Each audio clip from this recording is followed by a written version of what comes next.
Pronto. Aí vocês aproveitam, né, para colocar a chamada de vocês, número e nome.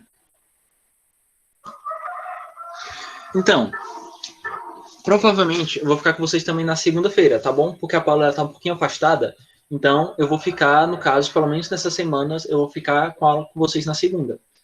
Uma espécie de adiantar, então a gente vai acabar adiantando um pouquinho, né, o conteúdo, coisa que não tem problema, acho que não vai ter muito problema não, tá?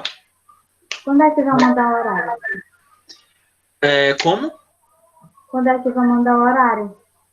Qual horário você está falando? O horário dos simulados. Então, eu adoraria saber também, Yasmin. A informação que eu tenho é que vai ser dia 22 começa, né? Próxima semana. Mas eu não sei a hora específica, tá bom? Porque já começa praticamente segunda-feira e eles até agora não falaram absolutamente nada. A gente ficou sabendo sobre isso com outros professores. Pois é, porque assim, não se preocupem tanto com o simulado. Eu tô revoltada, quando falei. Tá certo, não se preocupem tanto com o simulado, porque ele é sempre baseado no conteúdo que vocês estão vendo na semana, tá? Tudo bem, vale nota, tem toda aquela história, né? Mas não precisa se preocupar muito não, tá? Geralmente, eu, pelo menos, pelo que eu estava dando uma olhada, alguns simulados, eles não são tão difíceis, não. É o conteúdo da semana. Se você pegar o conteúdo da semana e estiver acompanhando bem direitinho, não tem problema nenhum, tá? E o meu conteúdo, né, do simulado vai ser sobre prefixos e sufixos, tá certo? Somente prefixos e sufixos.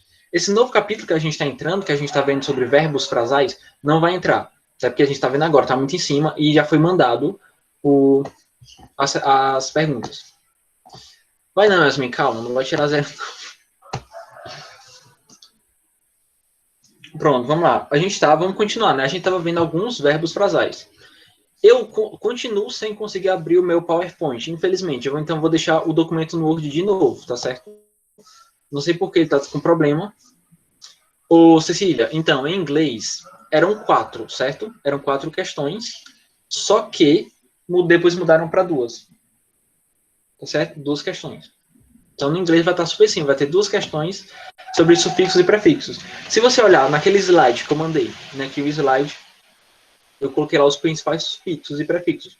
Todos eles, que eu cobrei no simulado, todos eles estão no slide, naquele slide.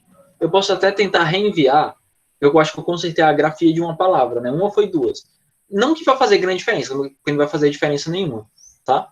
Mas pode ser que seja interessante. Talvez eu até reenvie, se eu conseguir, porque eu estava tendo problemas para abrir o meu PowerPoint. Pronto, mas vamos lá. É uma questão sobre prefixo e outra sobre sufixo, pessoal. Vocês vão tirar de letra, tá? Pronto, vamos aqui. Só 2 questões, Guilherme. Eram 4, mas mudaram. Infelizmente, eu tava querendo várias questões, para ser sincero. Professor, então, se errar uma, tirar 5. Não, então, pronto, sobre a nota. É bom, inclusive, eu vou até falar isso aqui para vocês também. Sobre a nota, né? Pessoal, a nota, ela vai ser uma média das ciências. Como o simulado está sendo feito por áreas, vai ser uma espécie de média geral, por exemplo. Vai ser um simulado com as questões de inglês, espanhol, português, artes, tudo que é área da linguagem. Isso não presta, logo dizendo, isso não presta, não dá certo, professor. Por exemplo, você tirar um 10 em matemática e tirar 0 em português, que média vai ser essa? É isso aí, Yasmin. Calma, Yasmin. São separados. Professor. Você vai ter um simulado só para matemática, física, essas coisas. Vai ter um simulado só da ciência e outro simulado só da linguagens e códigos, tá certo? Por exemplo, aí um simulado só vai ter português, espanhol, inglês. A média de todo o simulado vai ser a média em cada uma dessas disciplinas. Pelo menos foi assim que a coordenação pensou em fazer. Não está tudo misturado, Yasmin. Tá certo? Tá por áreas do conhecimento, tá certo? Não, Stephanie, as notas elas vão ser contabilizadas por área, tá certo? E a média vai ser colocada em todas as disciplinas daquela área. Professor, ainda não entendi isso aí, professor. Como assim? Bota umas 5 matérias no nosso lado, só pra gente fazer um dia só. Aí, não diga nada. Pronto, sim, Yasmin, tá? Calma, vamos com calma que a gente está em fase de teste, tá bom? Claro, toda opinião é válida para a gente discutir o que é que a gente pode fazer de melhor, para levar para a coordenação, o que é que eles podem fazer. Mas por enquanto, a gente está em teste, né? Vamos ver os resultados, vamos ver o que é que dá. Depois a gente avalia, a gente pega a opinião dos alunos, dos pais, a gente avalia e depois a gente vê se a gente continua assim, tá? Mas vamos com calma, tá? São testes, tá bem? Pronto, mas vocês entenderam, né? Como é que vai funcionar os simulados, como é que vai ser a nota dos simulados. Pronto, tá, muito bem. Invenção, né?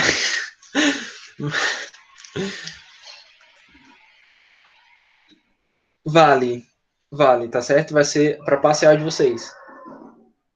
Ainda muito não, Beatriz. A gente vai entendendo aos pouquinhos, tá? Pronto, deixa eu explicar só a última vez, tá? É como se fossem uma prova por área do conhecimento, sem uma prova de linguagens, né? O que é linguagens? Inclui todas as disciplinas que têm a ver com linguagens e códigos. Que quais são? Português, inglês, artes, espanhol. Vai ter uma prova só, misturando essas 4 disciplinas. Isso, aí a média que você tirar nesse simulado de linguagens e códigos, ele vai ser colocado. Isso, é como se fosse isso. E, boa, Beatriz, ele vai ser colocado tanto em inglês como espanhol, como vai ser colocado também em artes, entendeu?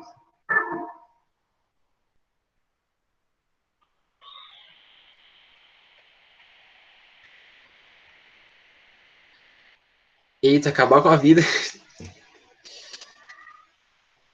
Eita, tô vendo, né? Calma, vai dar certo, tá bom? Fiquem tranquilos, fiquem tranquilos. E nem é tão grande, porque como eu disse, as questões já estão reduzidas, né? Por exemplo, em inglês. Em inglês só vai ter 2 questões. Então, para não ficar uma prova gigantesca, né? As notas, né? Quer dizer, as questões para cada disciplina foram reduzidas. Então, isso, ele diminui, né, um pouquinho, não vai ficar tão pesado, vai ficar poucas questões. Pois vamos lá, tá? Vamos lá, todo mundo pro documento do Word que tá aberto, tá? A gente tinha parado no verbo give, tá certo? Nos phrasal verbs que a gente forma a partir do verbo give, porque como a gente viu, give sozinho é o verbo dar. E a partir do momento onde a gente vai colocando preposições ou advérbios, a gente vai alterando. Tá bom? Pronto. Aqui eu vou anotando, vou lembrando, tá? Que eu vou deixar essas anotações para vocês estudarem, do mesmo jeito que eu fiz com prefixos, tá? Porque para bimestral vai cair phrasal verb e vai cair esses que eu tô colocando aqui, tá? Não sei se... 13 o quê, professor? Oi? 13 o quê? Phrasal verb, tá? Verbo frasal. É como a gente chama isso aqui, certo? Vamos lá. Pronto. Não, a gente já viu o give, não, a gente já viu o give todo. Eu já até coloquei aqui, a gente viu o give todo. A gente estava no get. A gente viu get back, que era devolver. Get up, que era, pronto, eu lembro, a gente parou aqui, tá? Em get up, que é o verbo acordar.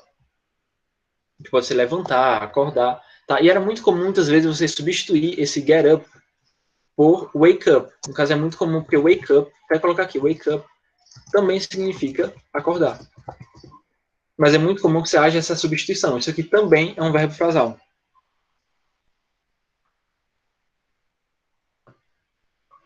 Eu estou vendo só os comentários no chat, pessoal. Vamos deixar um pouquinho de lado o simulado, o chat, tá certo? Porque a gente vai fazer uma atividade hoje. Então vamos focar um pouquinho, beleza? Depois a gente conversa sobre o simulado, vocês dão a opinião de vocês, tá bom? Pronto, vamos fazer anotações sobre os phrasal verbs formados a partir de throw, tá certo? Esse throw é o verbo arremessar. Ou, na verdade, a gente traduz ele como jogar. E muita gente confunde, porque jogar, a gente sempre assimila ao verbo play, né? Ah, play é jogar. Só que existe uma diferença semântica, né? De throw, que é jogar, para play, que é jogar. Esse play a gente sempre usa no sentido de jogar alguma coisa, tipo um videogame, jogar um jogo. Esse throw, ele é tipo um equivalente ao play, só que é o jogar no sentido, e isso pode ser no sentido de brincar também, Stephanie, muito bem. Mas esse throw é no sentido de arremessar. Tipo, quando a gente fala assim, né? Não jogue lixo na rua. Foi até que eu coloquei aqui, né? Don't throw the trash on the street, né? Eu até vou colocar a tradução. Não jogue o lixo na rua. Na rua. Isso em português fica estranho porque a gente usa o verbo jogar do mesmo jeito. Mas eu falo isso porque eu já vi frases, né, de alguns alunos que era literalmente assim, né? Don't play trash on the street. Ficou até engraçado, né? Don't play trash. Não jogue o lixo, como se fosse uma brincadeira. Mas é só questão de diferença semântica mesmo, tá? Não jogue lixo na rua.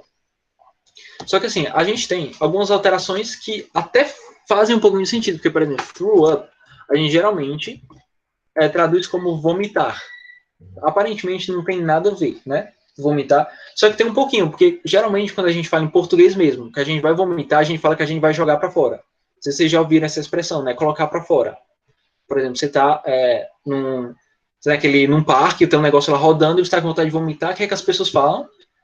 Eu estou com vontade de botar para fora, né? É como se esse botar para fora, que a gente usa no português, ele fosse equivalente a esse throw up, tá? Do inglês. Então meio que até faz sentido, esse phrasal verb faz até sentido. Vai você jogar para fora o que está no seu estômago, né? Um exemplo ficaria assim: I need, né? Eu preciso vomitar. Ficaria assim: I need throw up. I need throw up. Exatamente. Mas a gente também usa em português essas expressões bem estranhas, tá? Inclusive, é muito mais comum você usar a expressão throw up para vomitar do que você usar o verbo vomitar, porque o verbo vomitar mesmo, ele é assim, vou deixar aqui, mas depois eu apago, né? É vomit. Esse aqui, vomit. Mas ninguém usa. Ele soa meio formal, sabe? Excessivamente formal. Então, por isso que em inglês é muito mais comum eles usarem esses verbos frasais, né? Esse throw up é muito mais comum do que você ver vomit, certo? Então, I need throw up eu preciso vomitar. E, exatamente, Yasmin. O need é um verbo preciso, tá? I need, eu preciso. Que também pode ser o substantivo necessidade, muitas vezes. Nesse contexto, a gente vê que é um verbo. Mas, em alguns contextos, esse need, ele pode ser o substantivo necessidade. Não, o Yasmin, need, ou gostar é o verbo like, tá certo? Inclusive, vou até deixar no chat. É esse like aqui, ó. Que pode ser like, pode ser também enjoy. É muito comum enjoy também no sentido de gostar. Assim, ó. Enjoy. Só que geralmente a gente traduz enjoy como apreciar, às vezes. Não, Yasmin, nem no mesmo sentido. Need, em nenhum sentido, ele pode ser o verbo gostar. Acho que em contexto nenhum. É sempre o contexto de precisar mesmo. Você pode também usar, é muito comum esse appreciate, que também é o verbo gostar, né? Apreciar, gostar. Mas nunca need, tá? Pronto, Stephanie, pois é isso mesmo. Ela não se aplica em outro contexto. Eu, pelo menos, nunca vi. Com certeza, acho que eu nunca verei. Tá? Pronto. Se throw away, ele é muito comum no sentido de jogar fora, né? Ele dá sempre a ideia de jogar fora. E que, de certa forma, se for parar para pensar, tem sentido. Porque throw, a gente vê que é arremessar. Esse away, pessoal, ele é usado para falar fora. Tanto que eu vou colocar até no chat também. Away pode significar fora ou pode significar longe. Né? Longe ou fora. Então, quando você soma os sentidos, faz até um pouquinho de sentido, né? Arremessar fora é jogar, né? Jogar fora, ou então a gente pode colocar como descartar. Muito comum nesse sentido também, tá?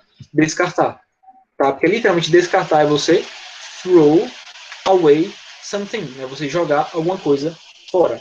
E numa frase, o interessante é que esse throw away, ele pode ser tanto junto como separado. Por exemplo, né? Quando diga assim, eu preciso descartar o lixo. Eu poderia dizer assim, I need to throw the trash away. O que a gente tem aqui de característica? A gente percebeu que alguns verbos frasais eles têm essa mania de ficarem separados, né? Então, esse throw away é um exemplo. A gente pode fazer simplesmente assim. Eu preciso throw, né, jogar o lixo, aí eu coloco o away depois. Mas a gente traduz como eu preciso descartar o lixo, ou jogar o lixo fora. E também pode ser junto, se você quiser escrever assim, até tirar um negrito aqui, você pode escrever sem precisar separar também. Como eu falei, depois a gente vai ver algumas regrinhas que determinam quais precisam ser separados e quais não precisam, tá? Pois não, Isabelle.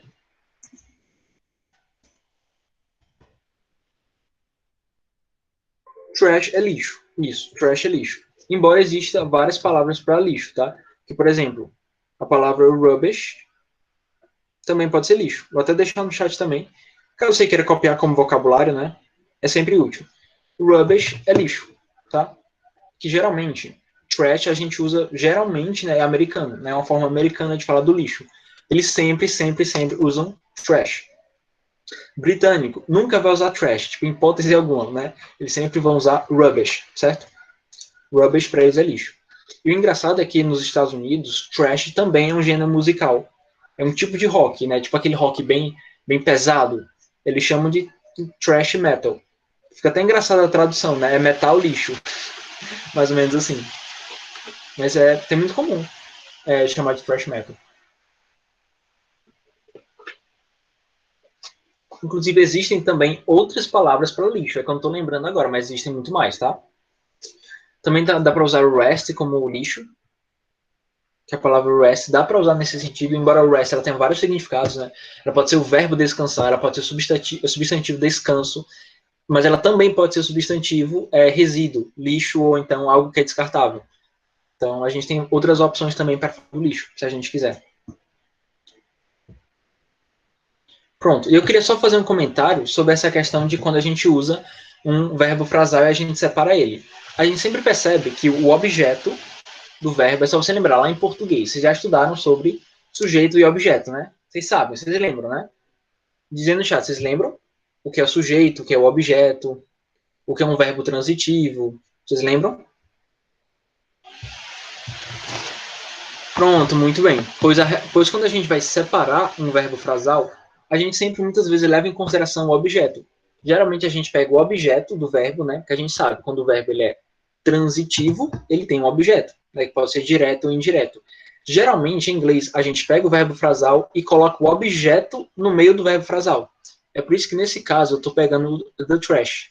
A maneira correta de separar é colocando o objeto entre o phrasal verb. Eu jamais poderia escrever assim, ó, a mesma frase, pegar assim, I need to throw the away trash. Uma coisa assim, pegando o away, quebrando o objeto. Isso jamais poderia acontecer, né? Vou até marcar aqui para ficar claro onde é que está o verbo frasal.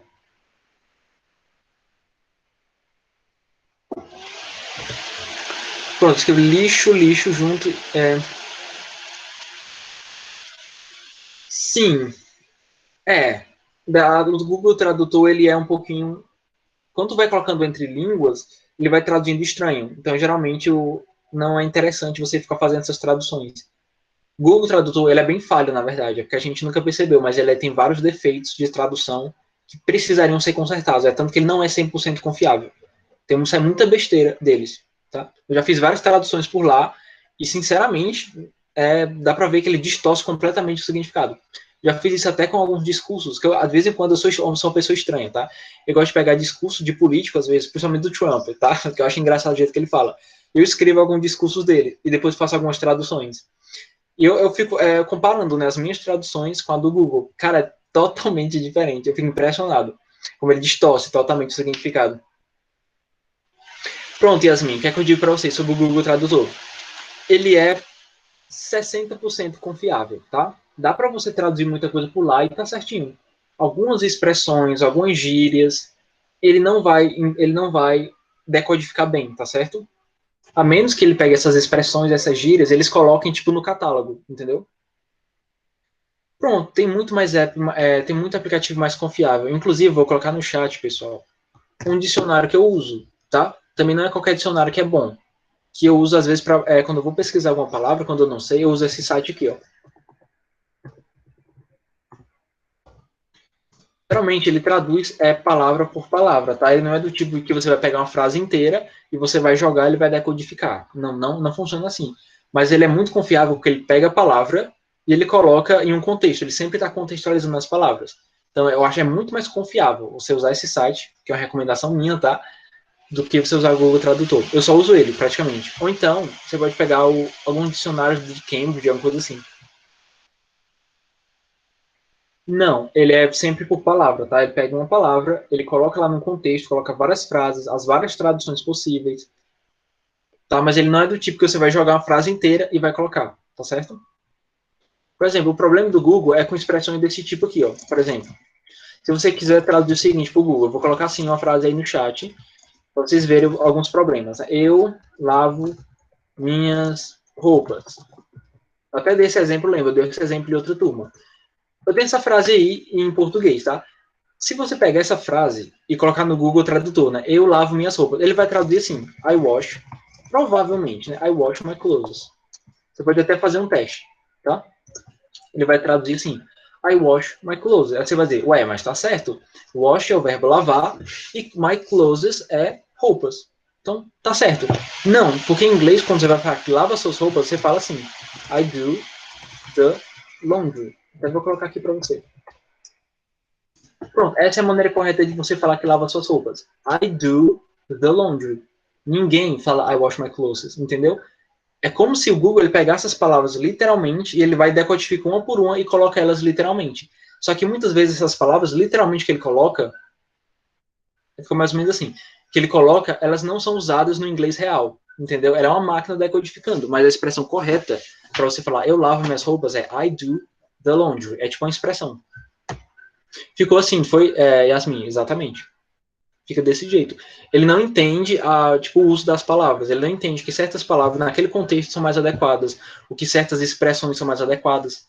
É uma máquina, né? Não é uma pessoa fazendo isso. Eu sempre gosto de citar esse exemplo, né? Pronto. Eu sempre recomendo meios alternativos, tá? Você usa o Google Tradutor, mas não use ele, assim, 100% confiando nele totalmente, certo? Vamos lá, tá? Vamos para frente. Essa ideia aqui, pessoal, da separação dos verbos frasais, que a gente sempre coloca o objeto no meio dele. Vocês pegaram a ideia de quando a gente vai quebrar, né, o phrasal verb, a gente quebra usando o objeto como o intermediário. Vocês pegaram essa ideia?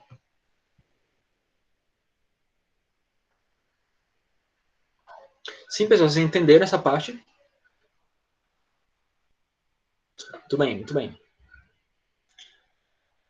Então a gente já vai para frente, tá? Pronto, usou, só tem mais dois aqui, tá? Mais dois phrasal verbs que a gente vai usar, que a gente vai anotar, né, para nossa bimestral, para o nosso conteúdo. Pronto, traduzir com roupa suja, mas não, tá? Laundry é uma expressão. Do the laundry é tipo uma expressão, certo? Vamos lá, a gente tem o verbo turn, que é sempre o verbo virar. Inclusive, quando a gente está falando em inglês, né? Vamos supor que você está lá nos Estados Unidos ou está na Inglaterra e você pega um táxi. E você quer meio que guiar o taxista, né? Você, ó, vira para a esquerda, vira para a direita. A gente geralmente usa o verbo virar nesse sentido. Por exemplo, vou até deixando no chat alguns exemplos. Você está lá, né? Tá lá na rua e você diz, olha, vire para a direita. Você fala assim, turn right. Né? Vire para a esquerda, turn left. O verbo turn, normalmente, é usado no contexto de virar, né? Turn right, turn left, tá? Você usa para guiar as pessoas. Só que quando a gente transforma ele, né, em verbo frasal, a gente tem o seguinte. Até tirar aqui. Left, pronto, deixa eu colocar aqui. Deixa eu colocar no chat, tá? Left, ele pode ser várias coisas ao mesmo tempo, esse é o problema. Ele pode ser o passado do verbo live. Vou até deixar aqui.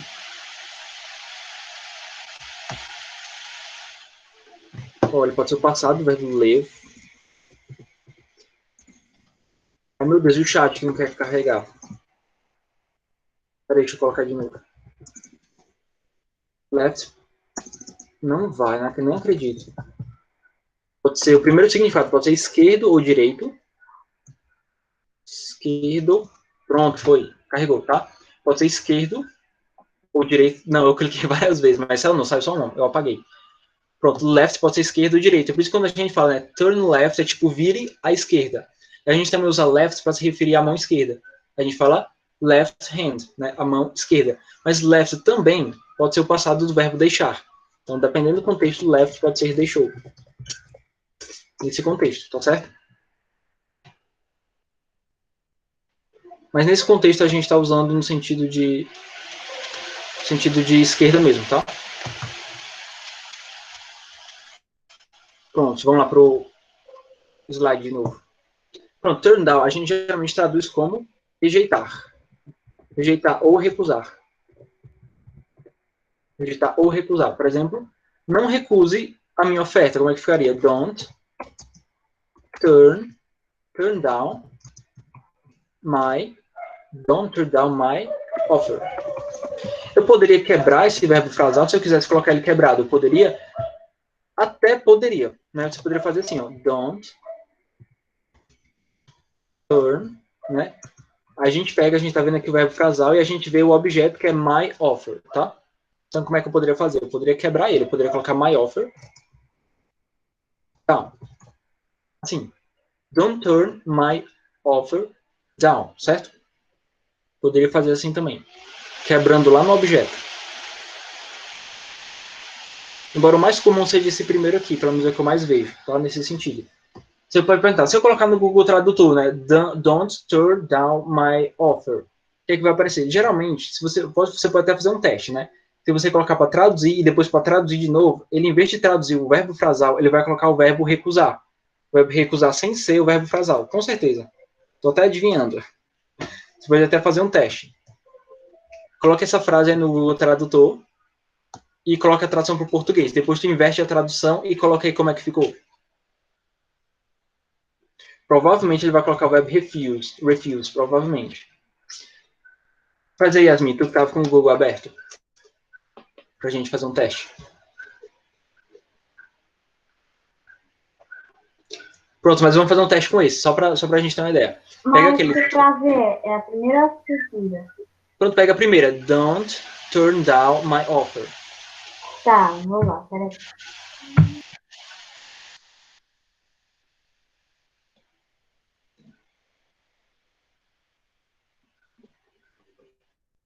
Tipo assim, às vezes o Google Tradutor, ele tende a... Na tradução inversa, ele tipo elimina os verbos frasais. Ele escolhe uma palavra específica, mas ele não coloca verbo frasal. Ai.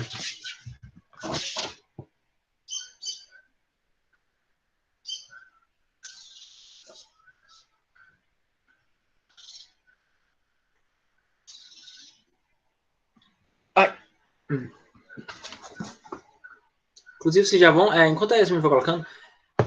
pronto, mas agora inverte a tradução. Pega não recusa a minha oferta e coloca para traduzir para o inglês. Como é que ficou? Eu já traduzi.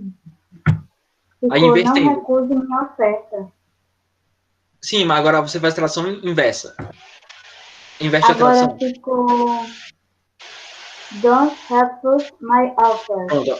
Olha, algum colocou don't decline my offer. Ou seja, ele não pegou o verbo frasal e ele colocou decline, que também pode ser recusar. Poderia ser refuse também, que refuse também é um verbo recusar. Então, para tu ver, né? Ele colocou refuse, sei lá como é que fala. Pronto. E poderia ser as duas, né? Don't refuse my offer ou don't decline my offer. Então, para tu ver, né, o Google Tradutor ele não vai te fazer aprender verbo frasal. Ele vai sempre distorcer as traduções, tá certo? Então, mesmo que nada. Em termos de sentido, dá mesmo sentido, né? O verbo decline, o verbo refuse, ele tem a mesma ideia do turn down. A mesma ideia, em tese, tá? Mas é porque ele não vai aceitar, o Google Tradutor ele não vai entender o verbo frasal, certo? Só quando você traduz, mas quando você traduz de volta, ele não entende. Pois é, Letícia. Também acho, tá? Vamos lá, pessoal. Vamos para a próxima, né? Esse turn on, pessoal, geralmente a gente usa no sentido de ligar, tá certo? Tanto que quando a gente vai falar, por exemplo, né, na prática, quando a gente vai dizer, né, ligue a televisão. Como é que a gente fala? Turn on the TV. Turn on the TV. Ligue a televisão. E lembra, a gente está formando essas palavras a partir do verbo turn, que é o verbo virar. Ou seja, a gente já está... O turn on já mudou completamente o significado, já no sentido de ligar mesmo, né? Turn on the television, né? Liga a televisão. E o turn off é simplesmente o contrário. A gente pode traduzir como desligar, né? Então, desliga a televisão. Turn off the television. Ou the TV, tanto faz, tá? Desligue a televisão.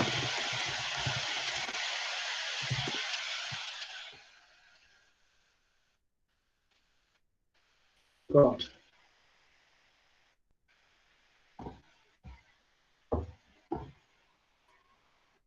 Como assim? Não entendi. Tô perdido. Como assim?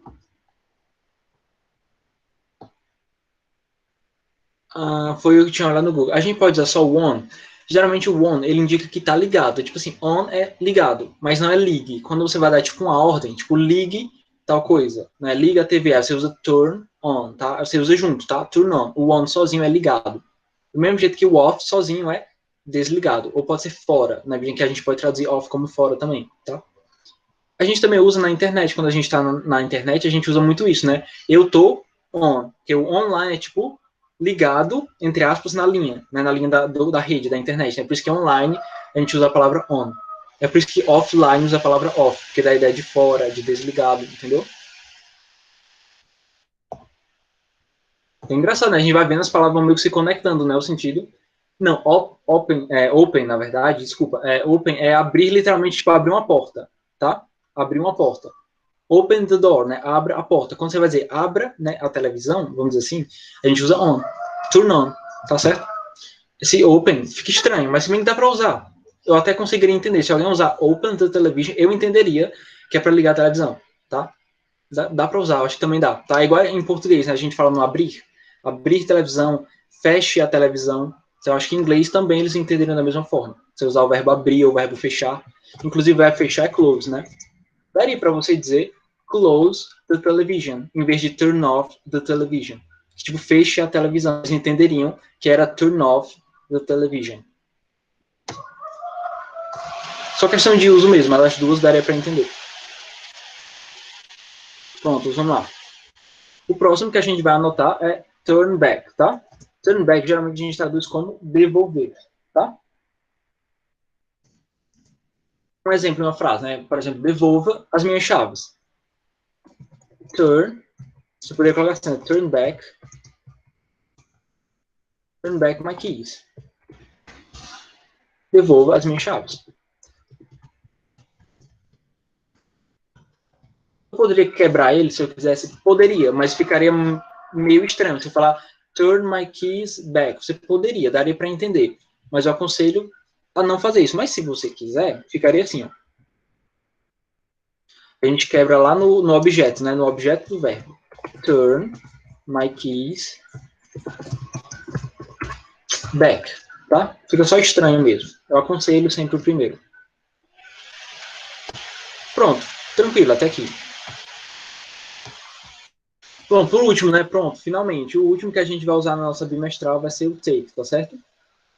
Vai ser o verbo take, tá? Take, ele tem vários significados. Ele pode ser o verbo... ele pode ser entregar, ele pode ser levar, ele pode ser também o verbo trazer, ele também pode ser o verbo, se quiser, o verbo tomar. Por exemplo, quando a gente vai falar tomar banho, né? A gente fala take a shower, né? No sentido de tomar banho, né? Traga minha bolsa, take my bag, né? Então é um sinônimo de bring, às vezes. Mas pronto. Tipo assim, I need to take some money. A gente pode traduzir assim, né? Eu preciso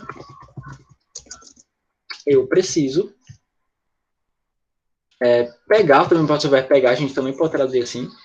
É um verbo cheio de traduções, né? Eu preciso pegar algum dinheiro. E com os verbos frasais, né? Como é que a gente faria com os verbos frasais? A gente tem o primeiro, que é take off, geralmente está no sentido de tirar. Por exemplo, tirar os sapatos. A gente sempre fala assim, né? Take off my shoes. Tirar meus sapatos. Tirar meus... Ou tire, né? Tire meus sapatos. A gente também poderia quebrar ele? Podemos falar assim, take my shoes off. Inclusive, esse segundo, ele soa mais natural, esse segundo, ele soa mais correto, né? Take my shoes off. Você quebrou o phrasal verb e colocou o objeto no meio. Funciona assim também. Take away, a gente geralmente traduz como levar embora. Uma frase, como é que ficaria, né? No contexto, na prática, né? Assim, não a leve embora. Ficaria assim, don't take her away. Não leve ela, né, que a gente sabe que é o pronome oblíquo, né, não leve ela embora. E aqui eu queria dar uma dica para vocês, tá? Sempre que o objeto for um pronome, quais são os pronomes, né? Os pronomes objetos, me, you, him, her, você sempre vai quebrar o phrasal verb, tá? Então a gente viu que a gente pode quebrar ou não, mas no caso, se a gente tiver um pronome como um objeto, a gente sempre vai quebrar. Ficaria muito, muito estranho você falar assim, don't take away her. Isso aqui está completamente errado, pessoal. Só de olhar assim você já vê que tá errado. Geralmente, quando a gente tem uma pessoa, né, um pronome, a gente tende a quebrar o verbo frasal no meio. Então a gente pega ele e a gente quebra ele no meio e coloca, né, o pronome no meio. Isso geralmente com... Como? Pronto, eu olho, tá? Eu vou salvar depois, certo? Deixa eu ver aqui. Faltou o quê? Faltou só o último, né? Take over. Pronto, o último, vai dar tempo. Tem 1 minuto, tem que dar tempo. Take over, pessoal, a gente traduz como tomar controle. Tá certo? Ou como governar, ou então assumir, muitas vezes, tá? Por exemplo, numa aplicação prática, como é que a gente usaria isso aqui na prática? Por exemplo, eu vou assumir o controle da empresa, né? Eu, tipo, vou tomar o controle da empresa. Então, a gente fala, I will take. Caso a gente geralmente não separa, esse aqui é meio que inseparável, tá? I will take over that business. Eu assumirei, né? Eu tomarei o controle dessa empresa, certo? Geralmente o take over, ele é inseparável, tá? A gente não separa take over, ele sempre vai só estranho. Vou até colocar aqui, né? Inseparável. Qualquer construção com take over separado fica estranho, tá? Pronto, esses são todos os verbos frasais que a gente meio que precisa aprender. A gente não vai decorar todos, mas para bimestral é isso aqui, tá, pessoal? De verbo frasal do capítulo, eu selecionei esses e a gente quer que vocês aprendam, principalmente só esses, certo? Vamos lá, acabou, né, a aula. Pessoal, alguma dúvida, algum comentário rápido que você queira fazer? A gente não vai ter atividade, tá? A gente vai ter só a próxima semana, mas alguma dúvida? Algum comentário? Tudo certo? Professor, isso aí vai cair no simulado também? Não, isso aqui vai cair na bimestral, vai ser o simulado bimestral. No simulado, repito, vai ser só prefixo e sufixo, beleza? Só esses dois. Isso. Geralmente é seguinte, assumir o controle, é tomar o poder, é tudo que dá uma ideia de você tomar poder sobre alguma coisa. Você pode, por exemplo, assumir um cargo. Quando você assume um cargo político, você está taking over, você está assumindo aquilo, entendeu? Pronto, vamos lá. Pessoal, até a próxima, tá? Até a próxima semana. Vou deixar as anotações, né, claro. Até mais.